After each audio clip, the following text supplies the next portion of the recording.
Car accidents happen every day, but when they take the lives of famous people, the impact is huge. In this video, we'll look at 5 more real stories of celebrities who died in car accidents. These are disturbing and tragic losses that remind us how fragile life can be, even for the famous. It was August 5, 2022, in Los Angeles' Mar Vista neighborhood. Heche, a famous actress known for roles in Volcano and I Know What You Did Last Summer, was driving her Mini Cooper. That morning, something went terribly wrong. Around 11:01 a.m., Heche lost control of her car and crashed into a home on Walgrove Avenue.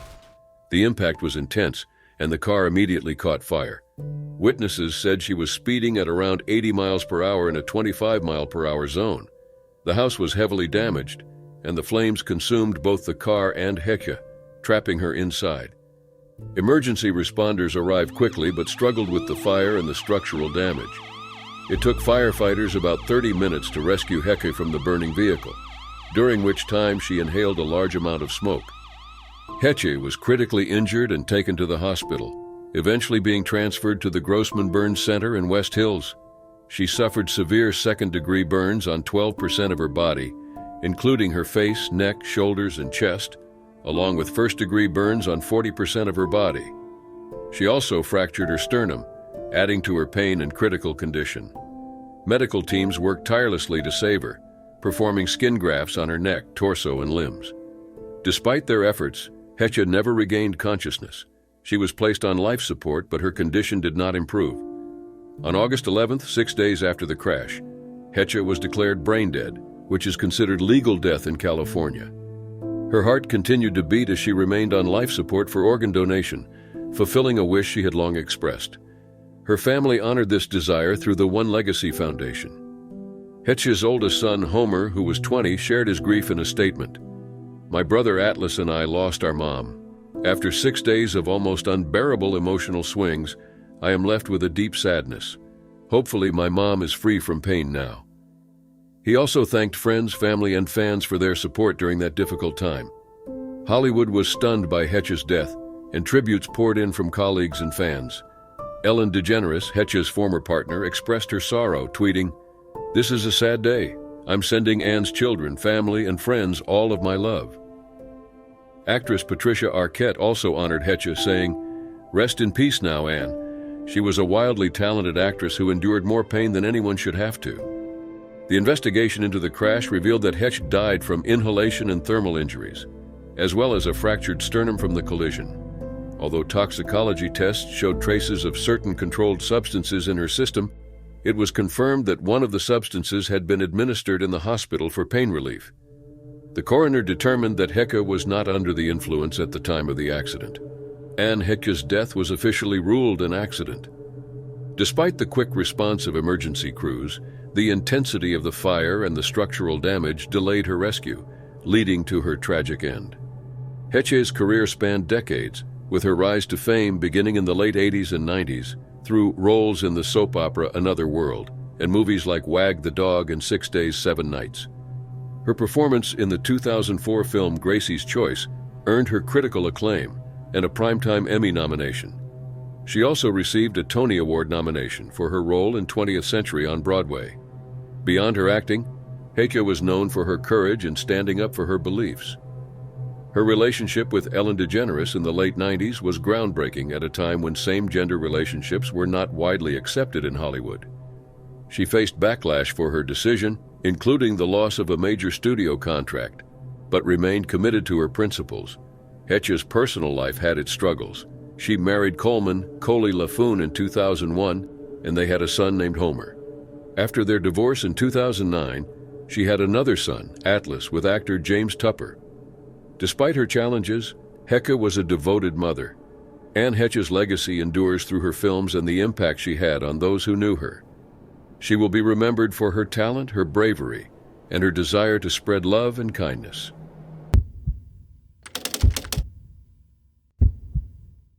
It was April 10, 1992. Sam Kinison, a famous comedian known for his loud, rebellious humor, was driving to perform in Laughlin, Nevada.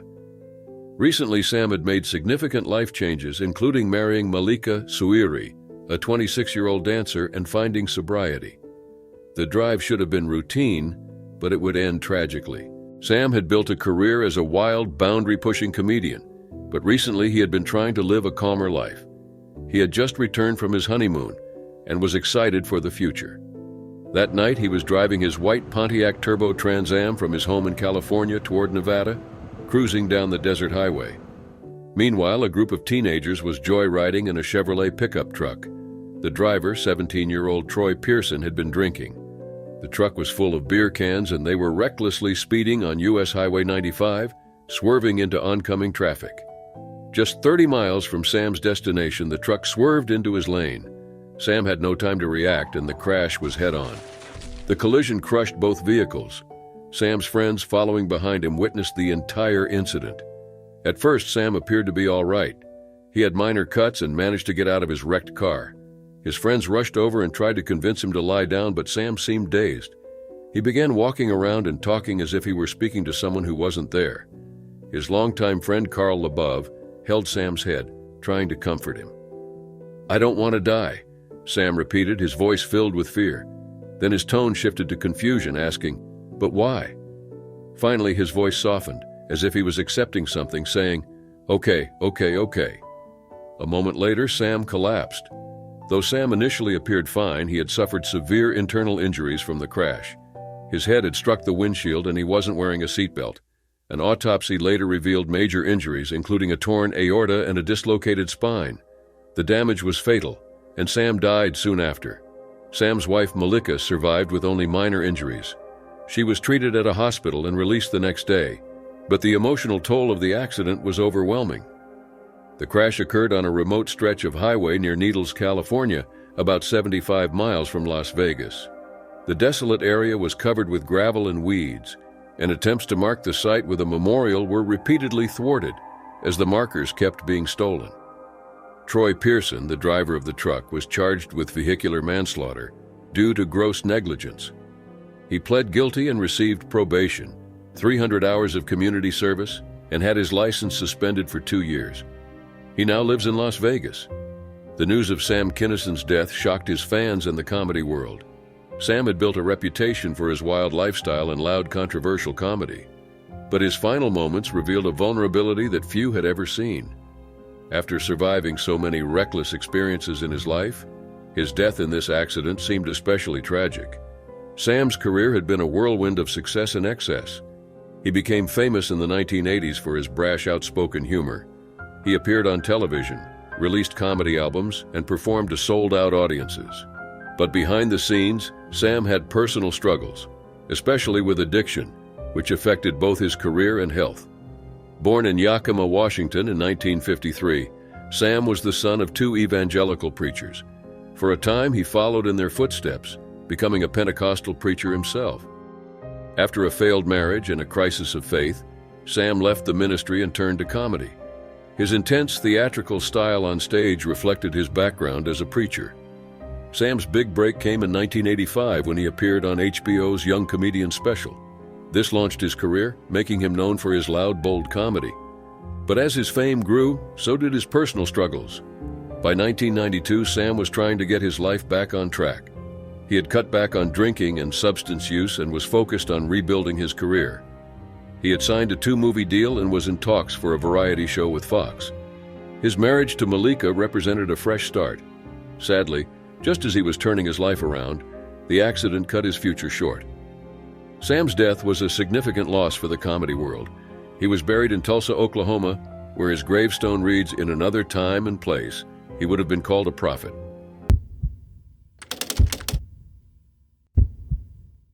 It was April 25, 2002, in La Ceiba, Honduras. Lisa Left Eye Lopes, the famous rapper from TLC, was on a spiritual retreat searching for peace. She was 30 years old and had experienced both success and hardships in her life. After the challenges she faced in her career and personal life, Lisa decided to take this journey in the quiet jungles of Honduras to find clarity and healing. A few weeks earlier, Lisa was involved in a tragic accident. A 10-year-old boy named Bayron Fuentes was hit by the minibus she was riding in, driven by her assistant. Despite their best efforts to save him, the boy passed away. This event deeply affected Lisa. Strangely, the boy had the same last name as hers, Lopes, which made her believe that a spirit meant to take her life had taken the boy's life by mistake. This thought weighed heavily on her as she continued her spiritual journey. During her stay in Honduras, Lisa filmed her experiences with a handheld camera, capturing her thoughts on life, love, and death. These recordings were later turned into a documentary called The Last Days of Left Eye. It revealed a vulnerable side of Lisa that few had seen. Behind her fiery public image, she struggled with past pain, including her troubled childhood and her rocky relationship with her ex-boyfriend, Andre Risson. She had once set fire to his shoes in a fit of anger, but deep down she was seeking inner peace. While in Honduras, Lisa practiced fasting, meditation, and followed an alkaline diet, influenced by Dr. Sebi, who claimed it could cure diseases. She believed this would bring her the spiritual clarity she longed for. Despite her efforts, Lisa couldn't shake the feeling that something dark was about to happen. On the day of her death, Lisa and her friends were driving in a rented Mitsubishi Montero, filming more footage for her documentary. Lisa was driving when she reportedly swerved to avoid a car that had stopped suddenly in front of her. She lost control of the car, which flipped several times. Lisa, who wasn't wearing a seatbelt, was thrown from the vehicle. The injuries to her head and chest were fatal. Of the 8 people in the car, she was the only one who died. Lisa's death shocked the world. Her vibrant energy and talent left a lasting mark on the music industry. TLC had been one of the most influential music groups of the 1990s, and Lisa's unique voice and style were key to their success. Although it was confirmed that Lisa had been speeding, the influence of substances and alcohol were ruled out as causes. It was simply a tragic accident. In the weeks following her death, fans and fellow artists expressed their grief. Lisa's presence left a void that could never be filled. The footage she filmed during her time in Honduras was released in 2007 as The Last Days of Left Eye, offering a glimpse into her spiritual journey and final thoughts. Even after her death, there were lingering questions. Some wondered if her belief that a spirit had mistakenly taken Bayron's life instead of hers was somehow connected to her own death. The fact that they shared the same last name only added to the mystery. These unanswered questions left fans speculating about her final days. Her mother, Wanda Lopes, later filed a lawsuit against Mitsubishi, claiming that the vehicle Lisa had been driving was prone to rollovers. Though this brought attention to the car's safety, the outcome of the lawsuit remains unclear. In a painful twist, photos of Lisa's body were leaked online shortly after her death, causing more heartache for her family and outraging her fans. Despite this violation of privacy, Lisa's legacy has continued to shine through her music and the memories of those who knew and loved her. TLC continued, but Lisa's absence was always felt. Tion T-Boz Watkins and Rosanda Chili Thomas honored their friend in many ways, though the loss was always heavy. To this day, fans still wonder about the mysteries surrounding Lisa's final weeks. It was just after midnight on August 31st, 1997, in Paris, France. Princess Diana had spent the evening with her companion, Dodi Al-Fayed, at the Ritz Paris, which was owned by Dodi's father, Mohammed Al-Fayed. The couple had recently returned from a vacation on Mohammed's yacht and arrived in Paris the day before. It was a quick stop before Diana planned to return to London to reunite with her sons, Prince William and Prince Harry. After her divorce from Prince Charles, Diana had been seeking more privacy. Her relationship with Dodi seemed like a fresh start, but the relentless paparazzi wouldn't leave her alone. That evening, the media followed them, making it impossible for them to enjoy a quiet dinner. So they chose to eat privately in the imperial suite at the Ritz to avoid the press. Just after midnight, Diana and Dodi decided to leave the hotel and head to Dodi's apartment.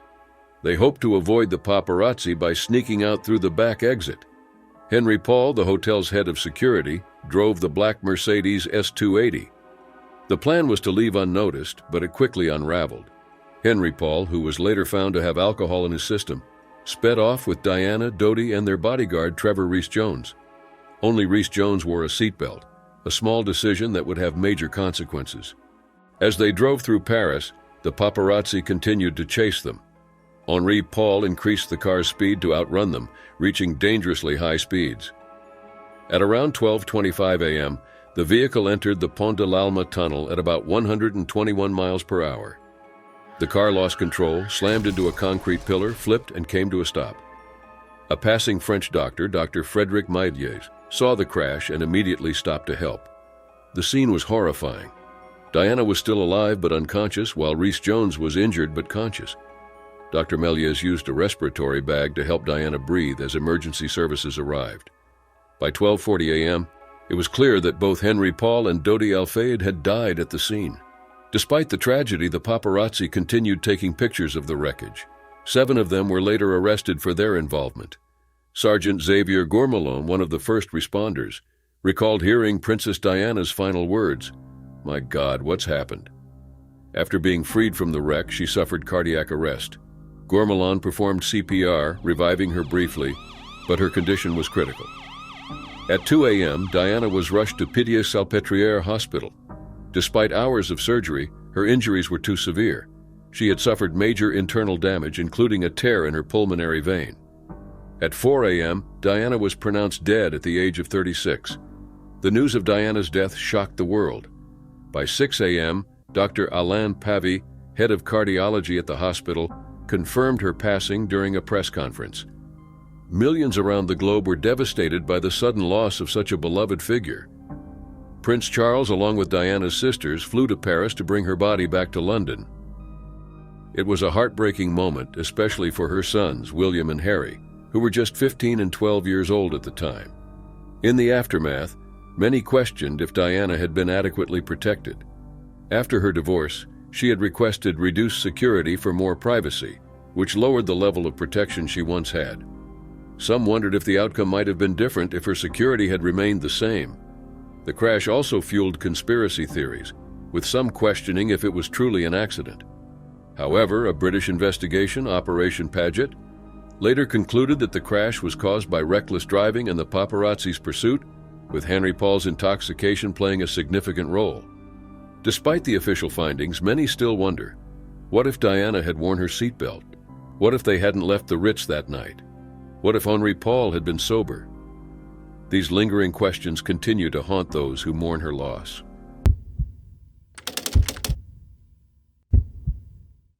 It was the early morning of September 27, 1986, when tragedy struck Metallica.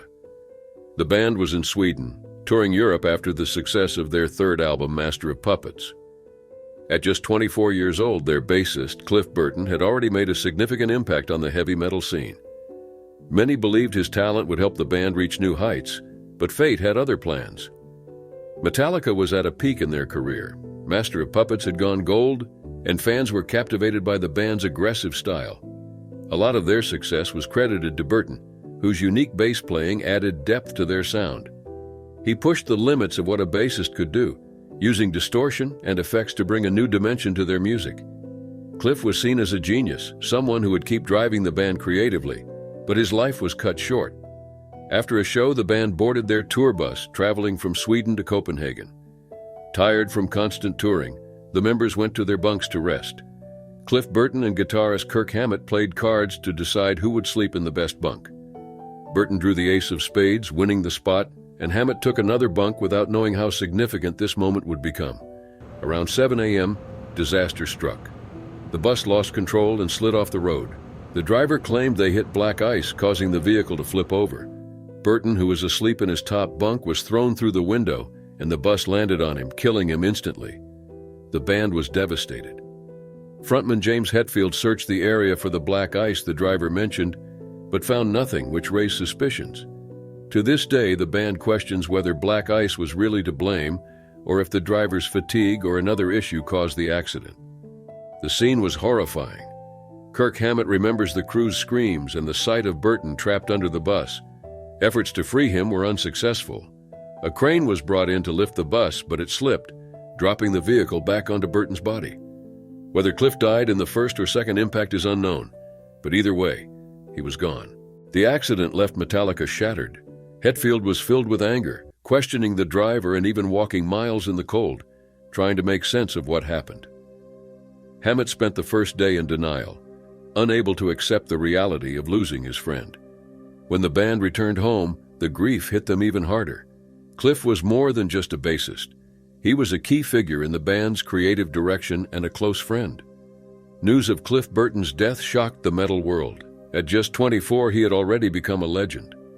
His body was sent to a local hospital in Sweden where an autopsy confirmed that he had died from multiple injuries. No substances or alcohol were involved, silencing rumors that had spread after the accident. Still, doubts about the bus driver's story remained, with some suspecting fatigue as the real cause. The driver was cleared of any wrongdoing, but the band was left with unanswered questions. The true cause of the crash remains a mystery, and it continues to haunt Metallica to this day. After the accident, the band faced a difficult decision. Should they continue or disband? Their manager, Peter Mensch, encouraged them to move forward and use their grief to fuel their music. Though it seemed impossible at first, they eventually realized that carrying on would be the best way to honor Cliff's legacy. The band hired Jason Newsted as their new bassist, and in 1988 they released And Justice for All, their first album without Burton. Although Newsted stepped into the role, many fans could feel Cliff's absence.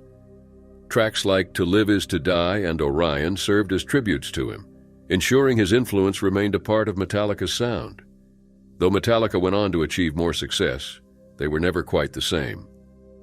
Cliff Burton's death left a void that could never be filled. In 2009, he was posthumously inducted into the Rock and Roll Hall of Fame, forever securing his place as one of the greatest bassists in history.